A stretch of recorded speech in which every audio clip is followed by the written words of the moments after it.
नमस्कार, आप देख रहे हैं आज की खबर। मैं हूं आपके साथ नीलम। शुरुआत हेडलाइंस के साथ। योगी सरकार की 5वीं कैबिनेट बैठक में हुए कई बड़े फैसले। ट्रांसफर पॉलिसी समेत जीएसटी को मिली मंजूरी। बीजेपी अध्यक्ष अमित शाह ने प्रदेश कार्य समिति की बैठक को किया संबोधित। कहा, देशभक्त कार्यकर्ताओं का संगठन है बीजेपी। पाकिस्तान की नापाक हरकत से देवरिया का लाल शहीद। परिजनों ने कहा, जवानों के बारे में सोचे केंद्र सरकार। इटावा में सामने आई स्वास्थ्य विभाग की लापरवाही। बेटे के शव को कंधे पर ले जाने को मजबूर हुआ बाप। और सहारनपुर में एसएचओ की दबंगई का वीडियो वायरल। थाने में लाकर फट्टे से की युवक की पिटाई। तो शुरुआत करते हैं बड़ी खबर के साथ। आपको बता दें, योगी सरकार ने मंगलवार को हुई कैबिनेट की 5वीं बैठक में कई अहम प्रस्तावों पर मुहर लगाई। आपको बता दें, योगी सरकार ने अधिकारियों और कर्मचारियों की तबादला नीति को मंजूरी देने के साथ साथ ही 1 जुलाई से प्रदेश में जीएसटी को लागू करने को भी मंजूरी दे दी। योगी सरकार की मंगलवार को हुई 5वीं कैबिनेट बैठक में कई अहम प्रस्तावों पर मुहर लगी। सबसे बड़ा फैसला ट्रांसफर पॉलिसी को लेकर हुआ,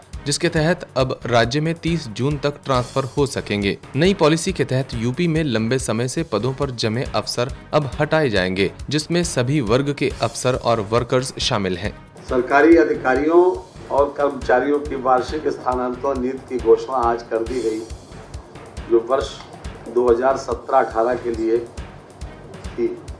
इसके तहत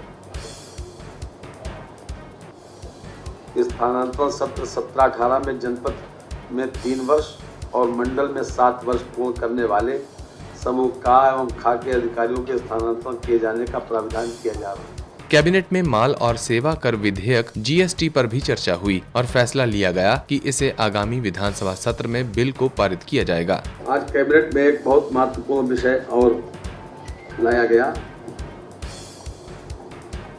माल और सेवा कर विधेयक 2017। ये जीएसटी की जिसकी चर्चा काफी दिनों से समाचार पत्रों में भी, इलेक्ट्रॉनिक मीडिया में भी चल रही है,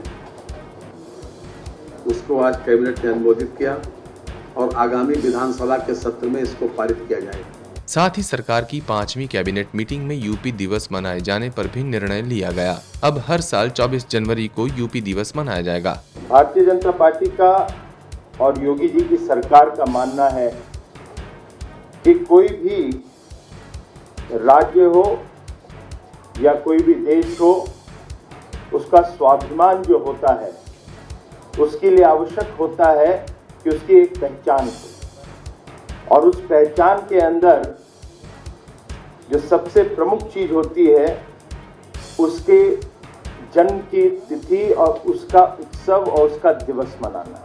मुख्यमंत्री जी की नेतृत्व की कैबिनेट ने निर्णय किया है कि उत्तर प्रदेश दिवस 24 जनवरी को मनाया जाएगा। सरकार ने साथ ही पारदर्शिता के साथ कंपटीशन लाने के लिए मैनुअल टेंडरिंग खत्म कर ई टेंडरिंग की व्यवस्था लागू करने पर मुहर लगा दी। आज कैबिनेट के माध्यम से ये निर्णय लिया गया है कि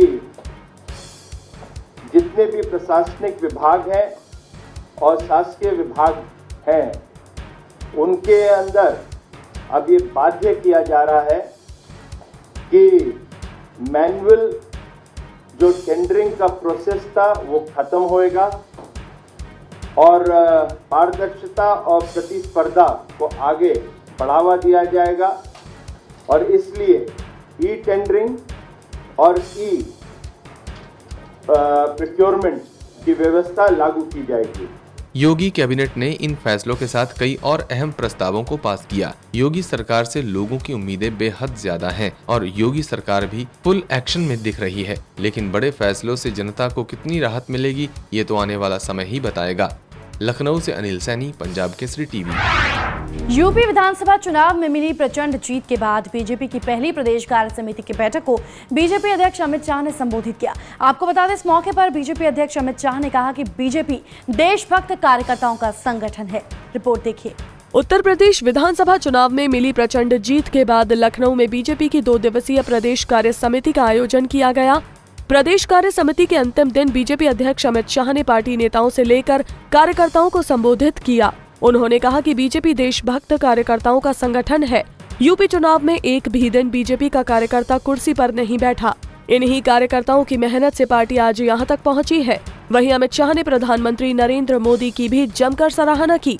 उन्होंने कहा कि पीएम मोदी मनमोहन सिंह से कम बार विदेश गए हैं। जब भी मोदी विदेश जाते हैं तो वहाँ के लोग पीएम मोदी का स्वागत नहीं, देश की जनता का स्वागत करते हैं।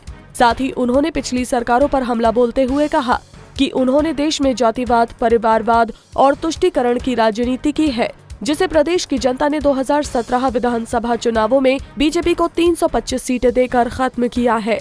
Bureau report, Punjab Kesari TV. Jammu Kashmir के कृष्णा घाटी सेक्टर में तैनात देवरिया के हेड कांस्टेबल प्रेम सागर शहीद हो गए हैं। आपको बता दें, उनके शहीद होने की जानकारी जैसे ही परिवार वालों को मिली, वहां मातम पसर गया। इसके बाद उनके परिजनों ने केंद्र सरकार से पाक पर कार्रवाई की मांग की है। जम्मू कश्मीर के पुंछ में कृष्णा घाटी सेक्टर में सोमवार को पाकिस्तान ने सीज फायर का उल्लंघन किया। पाक की इस नापाक हरकत से देश के 2 वीर जवान शहीद हो गए और 1 घायल हो गया। इस हमले में देवरिया के रहने वाले बीएसएफ के हेड कांस्टेबल प्रेम सागर भी शहीद हो गए। प्रेम सागर की शहादत की खबर मिलते ही देवरिया में उनके गांव में मातम छा गया है। शहीद के भाई का कहना है कि उन्हें अपने भाई की शहादत पर गर्व है, लेकिन सरकार को उनके परिवार के बारे में सोचना चाहिए। प्रधानमंत्री जी से कहना यही चाहेंगे कि इनके बारे में अच्छी तरीके से सोच विचार करें और कार्रवाई करें, और जो हमारे जवान को गर्दन काट के ले जा रहे हैं पाकिस्तान वाले, हम भी हमारे फौज को ऑर्डर दें कि वो भी काट करके लाए। आपको बता दें कि शहीद प्रेम सागर बीएसएफ की 200वीं बटालियन में तैनात थे और 1994 में वो बीएसएफ में भर्ती हुए। शहीद प्रेम सागर पिछले 3 साल से जम्मू के सांबा में तैनात थे। देवरिया से अजीत सिंह, पंजाब केसरी टीवी। योगी सरकार स्वास्थ्य सेवाओं को बेहतर बनाने के चाहे लाख दावे कर रही हो, लेकिन इटावा में एक अस्पताल की लापरवाही की वजह से एक पिता अपने बेटे के शव को कंधे पर डालकर घर ले जाने के लिए मजबूर हुआ है। रिपोर्ट देखिए। प्रदेश में सरकार बनने के बाद सीएम योगी आदित्यनाथ बेहतर स्वास्थ्य सेवाएं देने के लाख दावे कर रहे हैं, लेकिन उन दावों का पलीता करने में उनके ही अधिकारी कोई कमी नहीं छोड़ रहे। ताजा मामला इटावा का है, जहां विक्रमपुर गांव का एक मजदूर पिता अपने बच्चे को जिला अस्पताल में इलाज के लिए लेकर आया था, लेकिन डॉक्टर ने बिना इलाज के ही बच्चे को मृत घोषित कर दिया। यही नहीं, परेशान पिता को अपने बच्चे के शव को ले जाने के लिए कोई सरकारी एम्बुलेंस भी नहीं दी, जिसके बाद मजबूर बाप अपने बच्चे के शव को अपने कंधे पर डालकर रोते बिलखते जिला अस्पताल से लेकर चल दिया। जिन्ना तो था, उसमें कानून इलाज नहीं किया, कानून लोग वापस कर दिए गए, इसमें कुछ नहीं रहा। अच्छा, क्या बीमारी थी उसको? कुछ बीमारी कुछ नहीं, गोड़ों में दर्द हुआ परसों से पैरों में दर्द था। हाँ, तो आज अस्पताल ले गए थे तो डॉक्टरों ने क्या कहा? डॉक्टरों ने कहा कुछ ले जाओ, इसमें कुछ नहीं, खत्म हो गया है। हाँ, उसके बाद उन्होंने ये कतई नहीं कहा कि एम्बुलेंस बुला रहे हैं, कैसे ले जाओ? कुछ नहीं कहा। वहीं जब इस बाबत सीएमओ से बात की गई तो उन्होंने कहा कि मामले में जांच के बाद लापरवाही करने वालों के खिलाफ कड़ी कार्रवाई की जाएगी। ये बिल्कुल शर्मनाक चीज़ है, और ये इसमें जो हमारे डॉक्टर साहब हैं उसकी हम शोकॉज नोटिस जारी कर रहे हैं और उनके विरुद्ध कार्रवाई की जाएगी, इसमें कोई शक नहीं है। परंतु हम उनका पक्ष भी सुनेंगे और उसका भी डिटेल जांच करेंगे कि आखिर ऐसा क्यों है। सूबे में बैठी मुख्यमंत्री योगी की सरकार स्वास्थ्य विभाग की तरफ से गरीबों को हर संभव मदद देने का भरोसा तो देती है, लेकिन धरातल पर उन योजनाओं का पालन किस तरीके से किया जाता है, इस तस्वीर को देखने के बाद अंदाजा लगाया जा सकता है। अब देखना होगा कि इस मामले में लापरवाही करने वालों के खिलाफ क्या कार्रवाई की जाती है। पंजाब केसरी टीवी के लिए इटावा से अरविंद कुमार की रिपोर्ट। सहारनपुर में एसएचओ की दबंगई का एक वीडियो सामने आया है। ये वीडियो काफी वायरल हो रहा है। आपको बता दें, इस वीडियो में साफ तौर से देखा जा सकता है कि एसएचओ अपने ही ऑफिस में एक युवक को फट्टे से पीट रहा है। रिपोर्ट देखिए। 50 एक साथ जल्दी कर, मिला दो हाथ, दोनों हाथ मिला, दोनों हाथ मिला।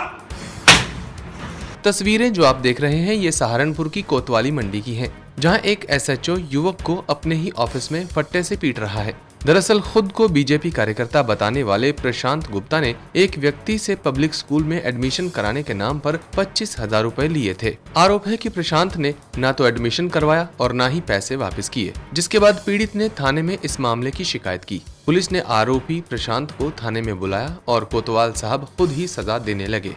हालांकि वीडियो वायरल होने के बाद एसएसपी ने कोतवाल को निलंबित जरूर कर दिया है, लेकिन ये मामला चर्चा का विषय बना हुआ है। सहारनपुर से रामकुमार पुंडीर, पंजाब केसरी टीवी। तो आज की खबर में फिलहाल इतना ही, लेकिन प्रदेश की हर छोटी बड़ी अपडेट्स के लिए आप देखते रहिए पंजाब केसरी टीवी। बाकी खबरों के लिए लॉग इन कीजिए up.punjabkesari.in पर और लाइक कीजिए हमारा Facebook page Punjab Kesari UP.